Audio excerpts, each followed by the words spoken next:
will be allowed to take part in Rio. The World Anti-Doping Agency has again criticised Russian competitors for their lack of cooperation. Meanwhile, the Olympic torch itself has made its way to some of Rio's beaches ahead of the opening ceremony on Friday, but demonstrations have continued, with police having to use tear gas. Many tickets for the Olympics are also still not sold. A short while ago, the president of the IOC defended the decision not to impose a blanket ban on Russian athletes. The IOC Executive Board has reversed the presumption of innocence for every Russian athlete and to make him or her bear the collective responsibility for the alleged failures of the government. Nevertheless, natural justice does not allow us to deprive a human being even of the right to prove their innocence. And this is why the IOC granted this right to the Russian athletes and imposed at the same time very strict eligibility criteria to them. The IOC itself has taken, after a three-step procedure, the final decision on whether these criteria have been met, and the IOC has been guided there by the advice of independent experts from the Court of Arbitration for Sport, as you know, the highest court for sport in the world. Thomas, but speaking a short time ago, let's speak to Chris Mitchell in Rio, our sports correspondent. Only 24 hours to go, and they still haven't confirmed how many of the Russian team will actually take part. It seems shambolic. It could be described as being shambolic by those who disagree with the course that the IOC took. But I mean, it was interesting at this news conference where Thomas Bach was talking. He made a very long preamble. We heard some of it there where he defended what they had done, what he had decided to do, and that was not to issue that blanket ban, to let individual sporting federations make up their own mind and then come back with a list and get that ratified by the IOC's three-man panel. So Thomas Bach would say that they took the course of justice to ensure that only clean athletes compete. But critics of this will say, well, the Russians were only going to bring a team of 350 odd athletes anyway, and it looks as though when we get this final confirmed list that they'll be taking 270. Where's the punishment in that? Because you have to remember that in the McLaren report issued by WADA, they found evidence of state-sponsored doping. So there will be those out there that will continue to say throughout these games that the International Olympic Committee took the easy way out. And you're right, less than 24 hours to go before the games kick off with the opening ceremony, and we still don't know. In fact, indeed, there are still athletes who are having their cases heard by CAS here in Rio right now. Given the lengthy preparations that we all know that they make, the sacrifices, it's extraordinary. How are other athletes from other competing nations going to feel, though, about the numbers of the Russian team that are still going to be taking part in this, do you think? Well, I've spoken to members of the swimming community that are incredulous that it looks as though the Russians will have a large swimming team. Yulia Efimova is one of those swimmers, breaststroke champion, having her case heard by CAS right now. But I think more broadly, the sporting community is incredulous by the whole situation that they find themselves in. It isn't the fact that they will be perhaps performing alongside athletes that have served doping bans or have question marks over them. It's more the fact that there will be definitely other athletes here at the Games who have served doping bans that aren't Russian, that are competing. Take a look at the weekend swimming, for example. There are a couple of long-distance swimmers from China, from Korea, who will be swimming, who are coming here off the back of having served doping bans. If they were Russians, they wouldn't be allowed. So it isn't, I wouldn't say the athletes I've spoken to are particularly pinpointing the Russians. What they're angry about is the whole process that this Olympic Games has been taken through. Chris, I don't know how easy it is to answer this question, but how much do people there feel that this is all part of a bigger political deal. You know, that wider political considerations with Russia on the international stage are part of this, because globally, obviously, we're at an acutely difficult period in many parts of the world. That's one question. Also, just right where you are, of course, I should just stress there must be some excitement about the torch coming and the games actually kicking off. Well, there is, and I saw the torch today go through one of the tourist areas down by the beach in Barra, and it was very peaceful. In fact, there weren't that many people there, to be honest. A huge security contingent. There were no protests. It was all very nice indeed. Everybody enjoying the sunshine after a couple of grey days here. Yes, there are rumours abound about insider deals and the machinations of the IOC and their relationship with WADA, Russia's relationship, and Vladimir Putin's relationship with the IOC. Then you have to factor in who sponsors these individual sports and how much money has been invested in them. And you could write a James Bond novel, I'm sure. The truth is, stood here right now, Geeta, I can't tell you. I can just tell you that there are lots of people out there in the Olympic Park behind me who question this whole situation and do often tell you you've got to follow the money. But we don't know. All we know is Thomas Bach has sat there today and he's ensured us and tried to ensure the world that what he wants is a clean games delivered here in Rio and that everybody is happy with. But I mean, he is certainly feeling the pressure. That news conference today was packed and he took a long time before he said anything justifying his position. Chris, very good to talk to you. Lots more chats coming up in the coming days. Thanks very much. Well, if you want to keep up to date with all the latest from the Olympics, do go to the website bbc.com/Olympics for the latest news, results and updates. Analysis from our correspondents, including Chris, on the ground. We have a full team there for you from the BBC. South Africa's governing African National Congress appears to be heading for its worst election result since it came to power in 1994. With more than 80% of votes counted in local elections, it's leading nationally but has lost support in key cities. The main opposition Democratic Alliance has taken a significant lead in Port Elizabeth. Well, our correspondent Karen Allen is in Pretoria for us, where she's been following developments. Karen, just bring us up to date on where the results are at the moment as we know. Well, we've got about 80% of the votes that have been counted, and if you can see the big green map over there on the left of the screen, you can see a lot of green there. Now that's the story the ANC want people to remember, that nationally it's winning at 54%. The story that the Democratic Alliance wants told is the story of all the yellow dots that you see down at the bottom. They have taken control of one of 3 of the key municipalities that the ANC was hoping to keep control of. It includes the city of Port Elizabeth in the Nelson Mandela Bay municipality. In the past couple of hours, the head of the DA, the leader Mmusi Maimane, a new black leader for a party that many people once considered a party that was too white, declared victory for that. Now that will be a significant blow for the ANC, because what it does show is that support cannot be taken for granted right across South Africa, that the ANC is facing opposition nibbling into its heartland, and this may be an indication of the direction of travel in the future when we have general elections come 2019. What are ANC members there saying about this? I mean, will it force internal change with the party? How much is this a reflection of confidence in Jacob Zuma? Depends who you speak to.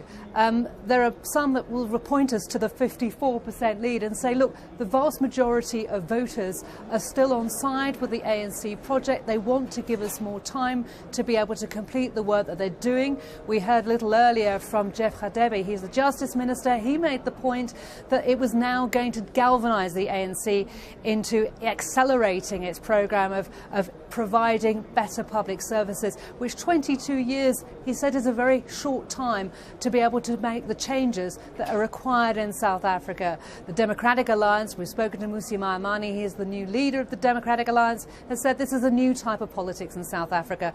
The win that they've had down in the south represents a generational shift, but also a shift among a group of black voters that no longer are afraid to stray away from the Party of Liberation. They want to see delivery of services. They want to see corruption being tackled, and the worry is about corruption not only in the municipalities but right at the very top. And they say that ultimately that reflects in the victory that they're celebrating tonight. Karen Allen, thanks very much. They're live for us in Pretoria.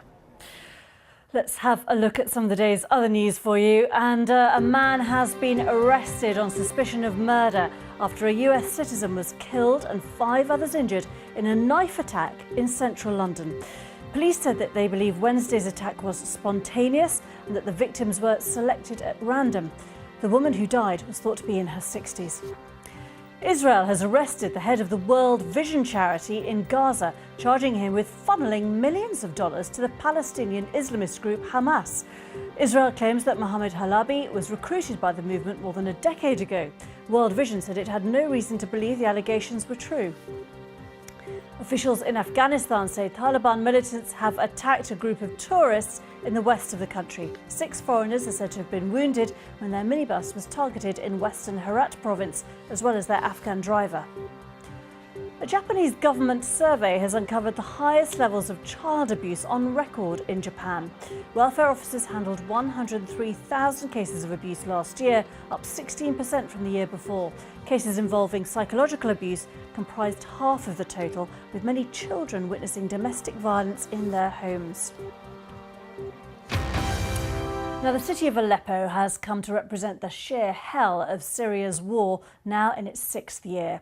Government forces surround the city and daily life for those inside is a battle to survive. The BBC has managed to speak to a doctor running one of the few remaining hospitals in the rebel-held areas. Dr. Hamza Al-Khatib gives us this account of treating patients in the middle of a war zone. القصف الشديد يخلي الكادر الطبي متأهب 24 ساعة لاستقبال أي مجزرة بأي لحظة. صار في كتير استهداف واضح للمشافي. فعلا هون بلش نحس بالعجز في حال عدم توفر الأمور الأساسية اللي ممكن نمارس فيها عملنا الطبي.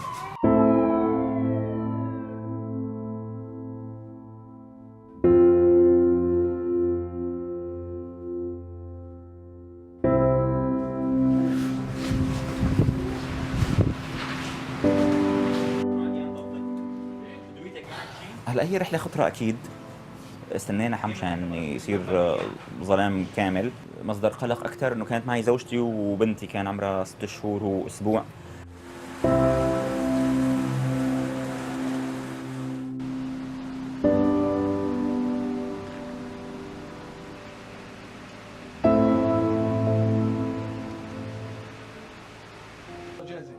فهو كابوس جدا على الجميع، على المدنيين، على الكادر الطبي اللي هو مثل ما حكينا انه معرض للاستهداف باي لحظه.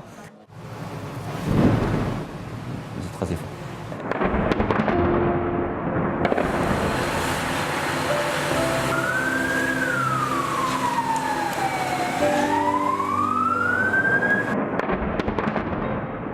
أنا بالنسبة لي خلال آخر 10 أيام حكماً استيقاظي على صوت صاروخ طيران حربي.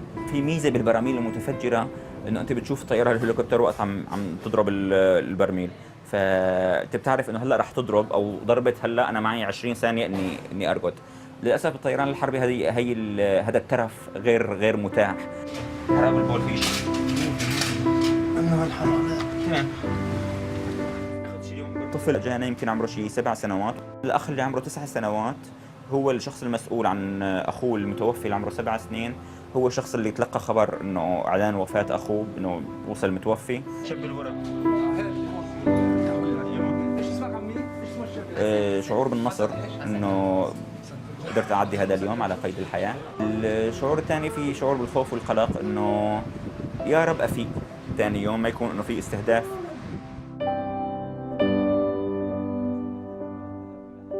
لا أكيد لا. وجود كل شخص هو مهم، نقوي بعضنا، فمشان هيك دخلت مشي على الأقدام. في حال تكرر الوضع رح أرجع أعيد نفس الشيء.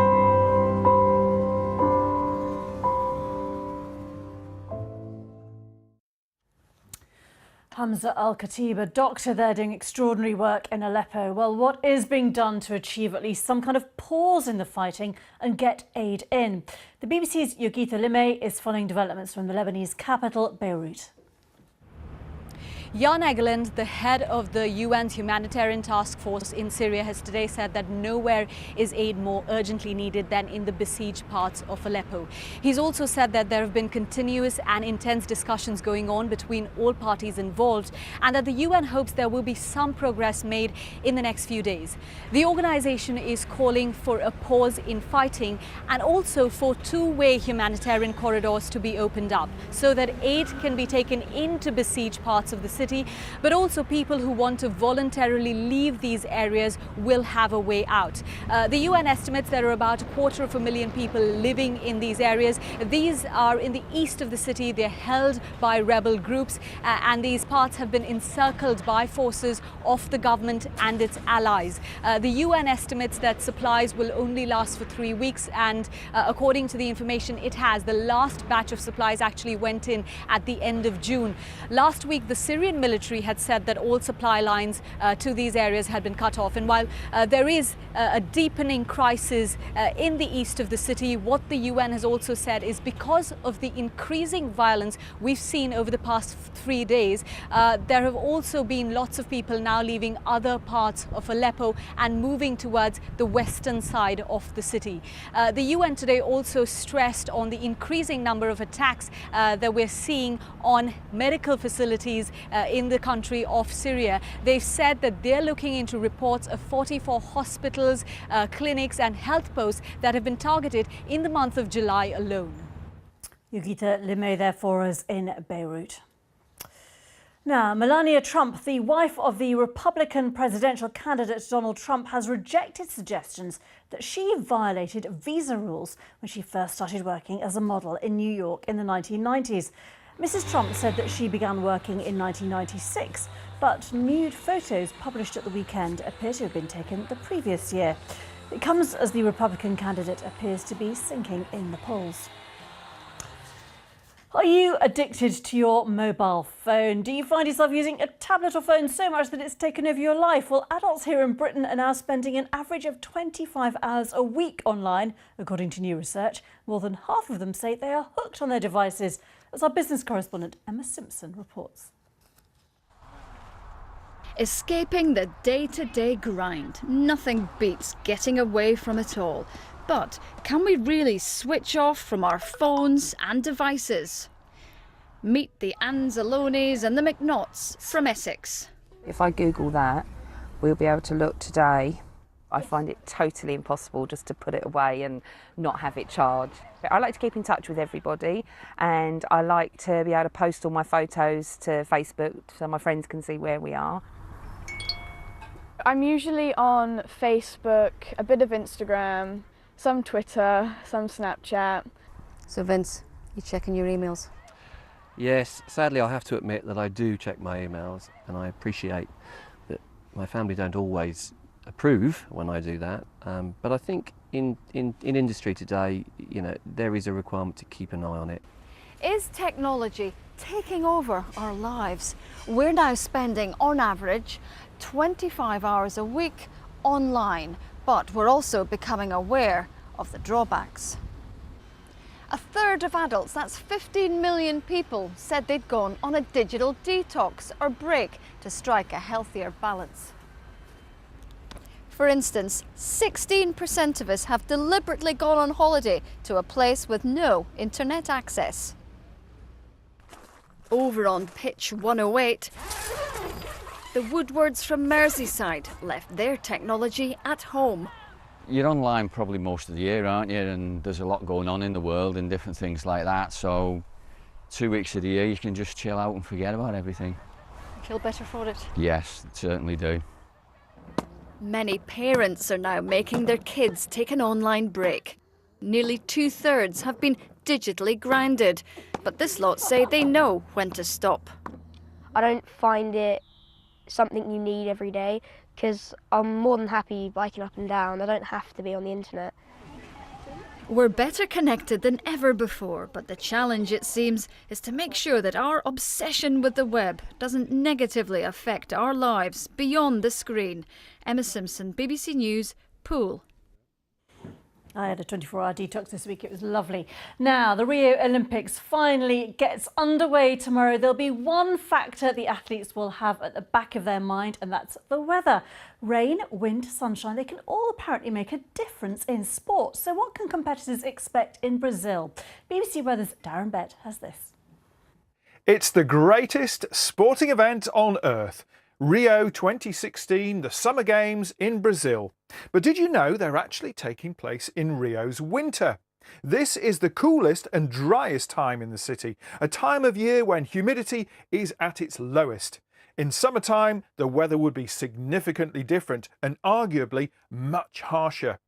In August, daytime temperatures in Rio reach a high of 26 Celsius and rarely fall below 19 Celsius at night.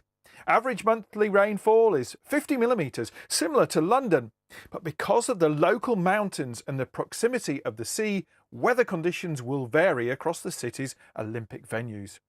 The tennis tournament will be taking place at the Barra Olympic Park on the western side of Rio. With lower humidity, the ball tends to suffer more drag, flying fractionally slower, as dry air is denser than humid air. Golf is influenced by the weather in a similar way, but it could come down to the luck of the draw, as we saw recently at the Open in Troon. With the Olympic course also close to the sea, playing conditions could be much more difficult in the afternoon if stronger sea breezes develop. Now, many of the football matches will be staged in other cities around Brazil. In Manaus and Salvador, temperature and humidity will be much greater than Rio. Now, playing in high humidity is particularly draining as the body has to work harder to keep cool. Heat stress is less of a concern for rowers. Wind speed and direction has a much bigger impact on these competitors. A crosswind in particular could favour teams closest to the wind, with choppier conditions for those further across. For archers, the biggest concern is also the wind. Strong gusts can see archers miss the targets altogether. Competitors will prepare both mentally and physically for the conditions, choosing a heavier bow if the wind is blowing hard. Sailing is also hugely affected by wind speed and direction. The sport should have made its Olympic debut at the Athens Olympics in 1896, but bad weather put pay to that. Sailors need detailed forecasts to plan their tactics, but sea breezes in Guanabara Bay or wind flow disruption from the nearby mountains could make for tricky conditions. The cycling gets underway with the road races, and as we've seen from the recent Tour de France, competitors would prefer light winds and dry conditions. Chris Froome will be hoping to make history and avoid hitting the tarmac. Darren Bett reporting there. A hidden portrait by the French Impressionist painter Edgar Degas has been revealed by scientists. Here's the original picture, called Portrait of a Woman with a Black Bonnet, painted in the late 1870s. And this is the image underneath, a ghostly image of another model just visible in the background. Well, researchers in Australia used X-rays to bring it to life. The woman with auburn hair bears a strong resemblance to a model called Emma Daubigny, who features in several of Degas' portraits. Now you know. Now let me remind you of our top stories today. The opening ceremony of the Olympics is only 24 hours away, and the International Olympic Committee has been giving more details about which Russian athletes can actually take part in the Rio Games. According to the head of the Russian Olympic Committee, around 270 athletes have been cleared, but waiting for confirmation from the IOC. And in South Africa, the governing African National Congress appears to be heading for its worst election results since it came to power in 1994. With more than 80% of votes counted in local elections, it's leading nationally, but has lost support in some key cities. That's it from me, Geetha Gurumurthy. I am on Twitter at Geetha Gurumurthy. Do get in touch, and we are back tomorrow. Thanks very much for watching. Sport coming up.